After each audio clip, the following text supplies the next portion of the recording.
back.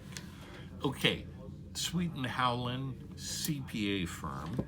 I was at the IRS for about 3 years. I'm at Sweet-Howland for 2 years. The way I got there, while I was an auditor for the IRS, I met a ton of CPAs. One that I got along with real well was named Bill Sweet. And I would audit Bill, and then frequently we'd go have a drink. I'm sure that wasn't all that ethical from his perspective and from mine, but that's what we did. And I probably had 5 cases with him, so we got to know each other pretty well. One day I went into his office and asked him if I get an offer from Mike McLaughlin, which I had, should I accept it? Can you give me the good and the bad about Mike? And he gave me both. But he said, Philip, if I knew you were leaving, I'd reach across the table, have you come to work here. Now, I was stunned because Bill had a big reputation in taxes. So I said, well, if I thought you were serious, I'd reach across the table and we'd have a deal. So he puts his hand out, I put my hand out. That was my job interview, and he said, we'll work out the details later. I know about what you make, and just trust me, you'll be making more. Well, so that's how it got there. Bill is the person who taught me about tipping. And he said, always tip more than the average person would tip, and perhaps a lot more. And the reason is, the next time you come into that bar or restaurant, it'll be, hey, Phil, good to see you. Now, if you're with a client, they're going to think, oh, this dude gets around. That's a good thing. And for what it's worth, people who are typically tip recipients can use the money more than you can. You won't have money problems. They always do. Then I had a client named Larry Hald, who is an anesthesiologist, and back 40 years ago, Larry was making $400,000 a year. And he wouldn't let me buy anything. We got to be real good friends, spend a lot of time together. He wouldn't let me buy anything, no meal, no drink, nothing. And he said, Phil, when you get to the point you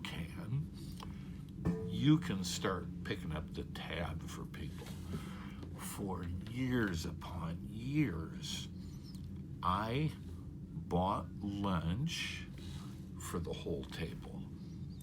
I mean, if mine was $8 back then, that's probably high, and the total bill was $40, I'd put a $10 tip on there, and I'd pay the whole $50 bill. In the inception of that, the people I was running with would, what the shit are you doing? But eventually they got used to it. I did that for, I'll bet, 20 years. Eventually quit, but, crazy. All right, Bill Sweet. I was a massive drunk my first 3 years of, the first 2 years of CPA life. Bill was a massive alcoholic. He even died of cirrhosis of the liver. People do not believe this next part until they get an explanation. And that is, in a typical evening, Monday through Friday, like every weekday, every week, I would drink 15 15 to 20 cutty and water tall drinks, cutty sark. And Bill taught me to drink scotch because it was a no hangover drink. I used to drink bourbon sour, and you'd wake up with this crushing headache. Drink scotch, wake up next morning, go to work at 6:30 like I did, everything's fine. How did we do this? We would go from the office at 72nd and Pacific to the interlude at 75th and Pacific. Oops, excuse me, back up. First drink was literally next door at Clancy's. Then we'd go to the interlude after a little time at Clancy's. And then we'd close at the Holiday bar on Dot Street. And you walk in there and it's, like Cheers. Everybody knows your name and everything about you.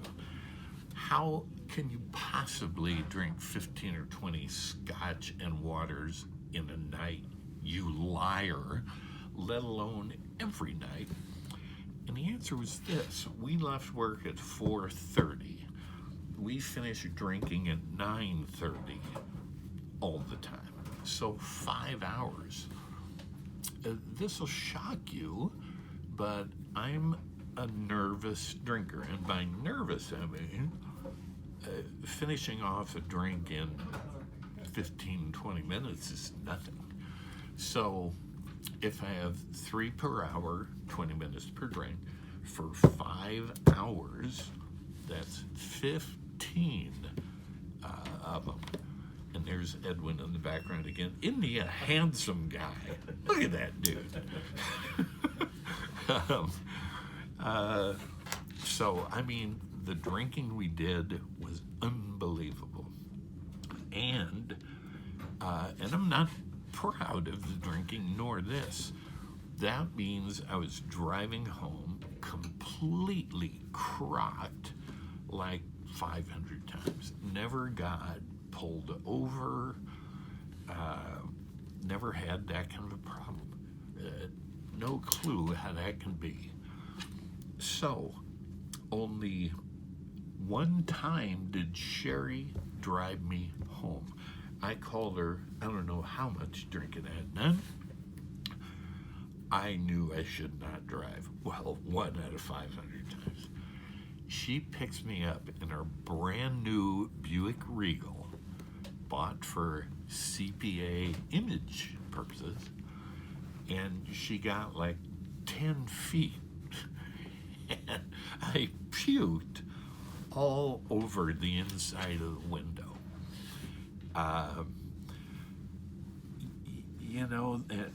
And the window was rolled up. So every time you let it down, it would pick up puke when you rolled it up. And, I've asked this question before. I don't know why Sherry divorced me. With Sweet, I started at $28,000. I had been making $18,000 at the IRS. The biggest raise I ever got, not in terms of dollars, but in terms of lifestyle. Sherry stayed home with Adam. She no longer worked. I mean, the rest of her career, until we get way down the road here, worked outside the home. We bought our first house. 3-bedroom, 1 bath, 1-car garage with a chain link fence backyard. It was expensive. It was $34,500. We had to pay 14% interest.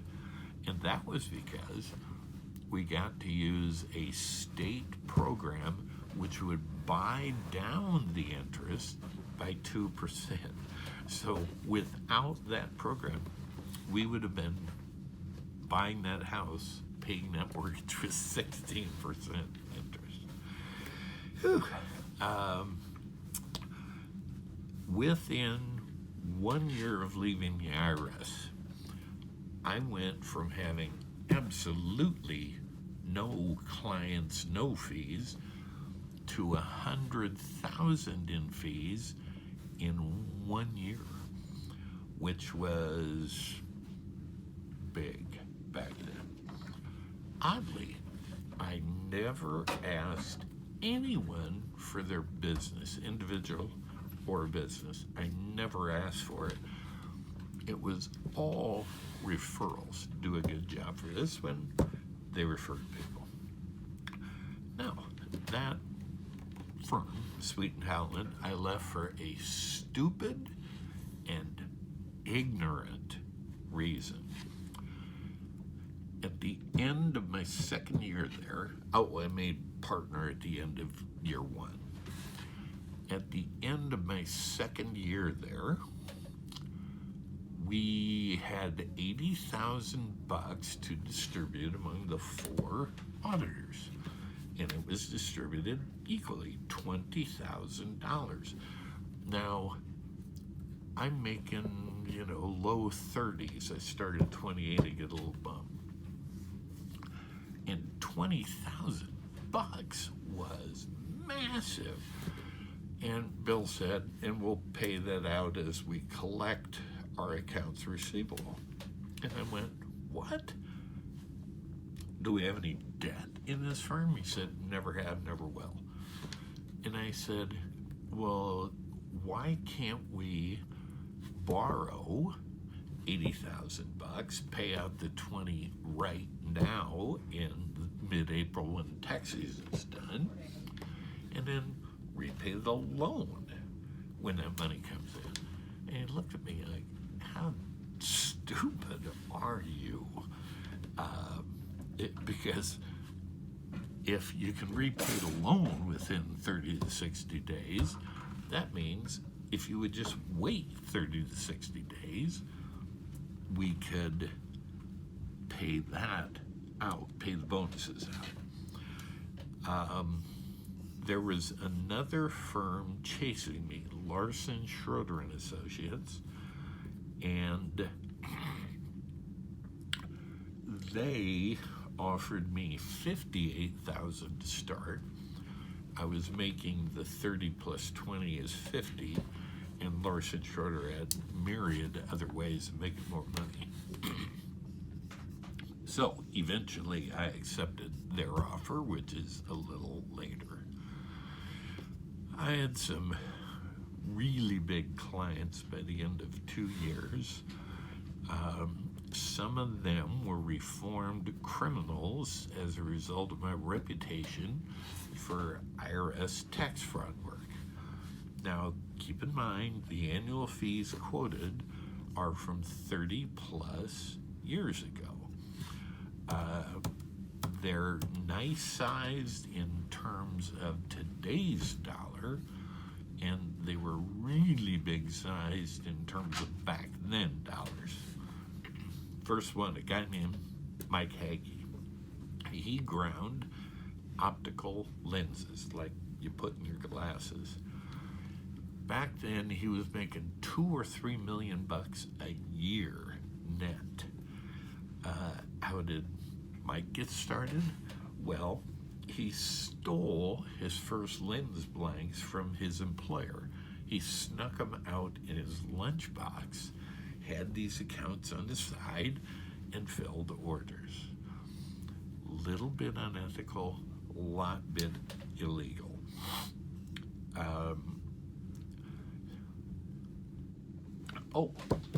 He covered CFO services early payrolls a few times, and that was a few more years down the road. And it's good to have friends who are or were. See, Edwin, thank you for your help. You're welcome, sir. See you soon. So it's good to have friends who are also clients. Mike drove me around his horse farm when we first met, which was across the street from Oak Hills Country Club, which is now mega developed by various people into business space, office, warehousing, name it. And he sold off all that land. So he drives me around his property to kind of give me the lay of the land in a long Mercedes sedan, four-door, caked with mud inside and out. I mean, it was unbelievable the shape that car was in. And I mean, back then, I don't know what it was worth, but it was a boatload. But that was him. Get down the roadways, he had a quadruple bypass. When he woke up, he pulled all the equipment off him and came home and combined 40 acres of his corn. And when I saw him, he said, "Philip, they can't kill me." Mike took me to his barn at 4 in the morning, which is frequently when we met, to show me where his $250,000 in cash was hidden. So his wife, Mary, who, they were having their problems, wouldn't find it. And I could go retrieve it and give it to the 6 kids. A good example of the kind of trust CPAs have with their clients. He had a brand new sports car, again, after knowing each other a while, and he wanted to go to Valentine, Nebraska, which is 400 miles away, and meet with an attorney to deal with one specific issue. So he calls me up. "Hey, you up for driving the new sports car?" "Sure. Where are we going?" "Valentine." "Isn't that a long way?" "Yeah, but not at the speed we'll be going." I swear to you people, we averaged 120 miles per hour. Again, drinking. I passed out on the attorney's couch about half an hour after we got there. I mean, the height of stupidity, but way back in the day, that's just the kind of things your nutty pappy did. When we met over tax stuff, it would always be at his plant full of lens grinding people at 4:30 in the morning, and we would each kill a 6-pack, and I'd go to work at about 6, which was typical. Maybe the wildest story, it was the end of the tax year filing period, April 15th. And we had a preparation and filing party at the office. And he slammed into one of my partners, whose car was parked at 132nd and West Center. He was sitting in the left hand of the 2 lanes there. There's a turning lane to the left of him. So it's car, him, car in the right-hand lane, nobody behind him. Well, there's traffic zipping by on 132nd Street, and he looks in his rear view, and he sees a set of headlights barreling at him. And he's going, just about the time that the light turned green, Mike Hagee rear-ended him hard enough it snapped the driver's side seats, was laying back, and drove the car completely across 132nd Street, spun it, literally ended up on the median. Hagee had been through this before, apparently. He threw his driver's license in the busted out window and said, "Gotta go." And he takes off running. Why? Well, if he stuck around and had a little interview with the local police, they would have figured out he was probably over .08. So his statement on why he left was he had to seek medical attention. Prabramsky sued him and won several $100,000. And I don't recommend any of these drinking examples. And for the record, I think you've been around me enough. I never have more than 2 drinks. And in 35 years now, I've been drunk once. And that was just dumb drinking. Not intentional. I don't know why I even have to say that, but one time, 35 years. Mick died, Mike, about 5 years ago, and I'm sure went straight to heaven. $50,000 a year in fees from him. Steve Summers, wilder than Mike Hagee. Steve, when I met him, he was 30, 32, something like that. I was 26, 27. I was introduced to him by his broker at E.F. Hutton because 3 of the big 8 international firms that he had gone to see about one thing or another just screwed him. I mean, it was unbelievable. He'd have a bill from them for $50,000 to do nothing.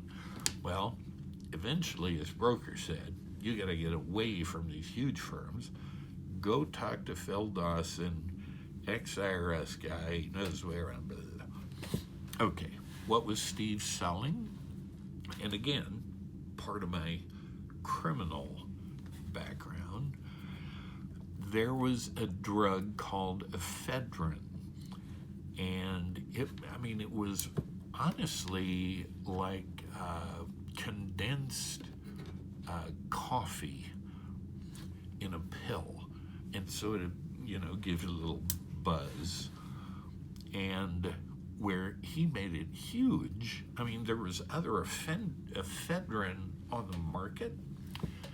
He made them look like street drugs. It had 20 different shapes and colors and numbers on it, whatever. And people bought them like hotcakes.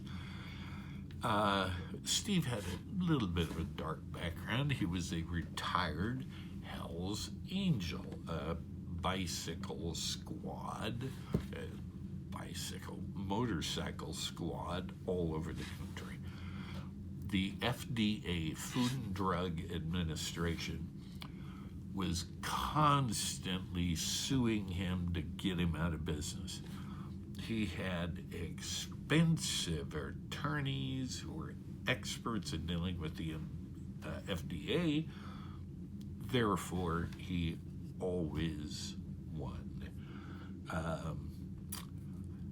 One example of how nuts this was, not that I went, but on July 4th, he and his buddies shot Roman candles at each other and heaved them.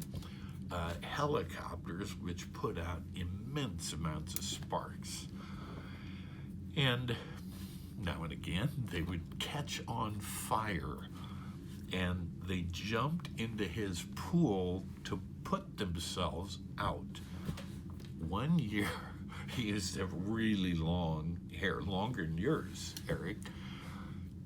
I saw him after the 4th, and he literally had holes burned in his hair. Okay. Steve finagled himself into ownership of his Uncle Tony's backup device. Uncle Tony had an asphalt paving company. They did streets. On construction sites, when a vehicle starts to back up, what do you hear? Beep, beep, beep, beep. Well, that works for about a week.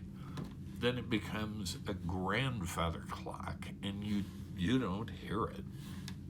So his backup device let the driver know when there was somebody there. It didn't go off when you started slowly backing up. It only went off when somebody was there. So it went from a constant, like I said, grandfather clock, to an occasional thing. You know, I don't know how many hundreds of people they have and how many incidents, but it isn't real common that there is somebody standing or walking behind their truck. So when they were beep and kind of everything stopped and people looking at him in danger. He was in patent fights with Toyota, with Ford, with every major manufacturer you can think of to put this on their cars. He apparently, Uncle Tony's idea and prototype was the first one, and they had a patent on it. However, these car manufacturers could see the future, and this is an idea that could have made him, no kidding, a billionaire. I mean, think about it today. Like, every stinking car has backup. Many of them have front, and many of them have side. So, like lane change software in them. So, if you're going over into the lane next to you and there's somebody there, as you start to go, boom, you get this loud beep. Well, that's his thing. He tried to recruit me to be the president of that company, and for some dumb Phil reason, I didn't. Haggy 50 years, Steve paid me $100,000 a year. Then Paul Como was an Omaha real estate developer. Most of his investors in his real estate partnerships were Creighton doctors. He developed 11823 Arbor in Omaha, one of our offices down the road. Also 11711 Arbor when we outgrew 11823. We were involved in the ownership in that one and in overseeing the construction. That was my first real estate development experience. Now, Then there, and Como also about 100,000. He had, like 25 partnerships that we had to get taxes done at the end of the year. And he was always starting new ones, so we were involved in that process. And then a bad news story. A guy named Bud Crum, once again, criminal factor. Bud had just gotten out of the Lincoln Penitentiary after a 2-year stint. Why? Bud stole 200,000 gallons of diesel fuel. I spent a lot of time with Bud fighting with the IRS. He turned into a bit of a friend. To get him going after the penitentiary thing, I guaranteed a $50,000 gravel truck purchase through Lee Sapp. After 1 year, he lost that contract. Thus, Bud couldn't make the payments and couldn't find comparable work.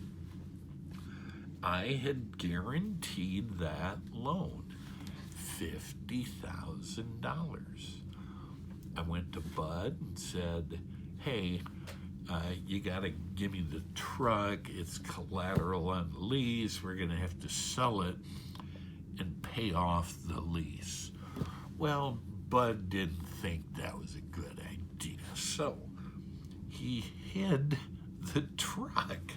I take him to court to repossess it.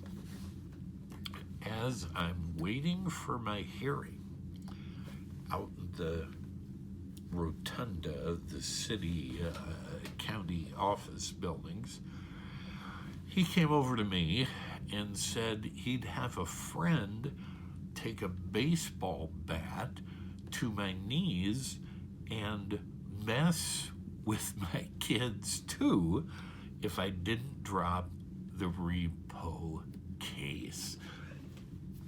End of lawsuit, and I ended up paying $50,000 to Sapp over 3 years or so. At Bill Sweet's office, Sweet-Howland, I sent my first $1,000 bill. Given that I had just left the IRS, that seemed massive. Sent my first $10,000 bill at Sweet. And I'll talk about it below in CFO services. I did get past that shock value. The biggest fee I had at CFO services was $195,000. The first fee I had at the larger program, we started on a smaller one in terms of dollars and size of company. The first fee I had on the larger program, first fee, was $109,000.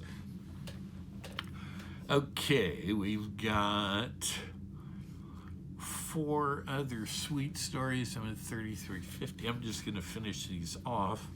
This will run 37 minutes.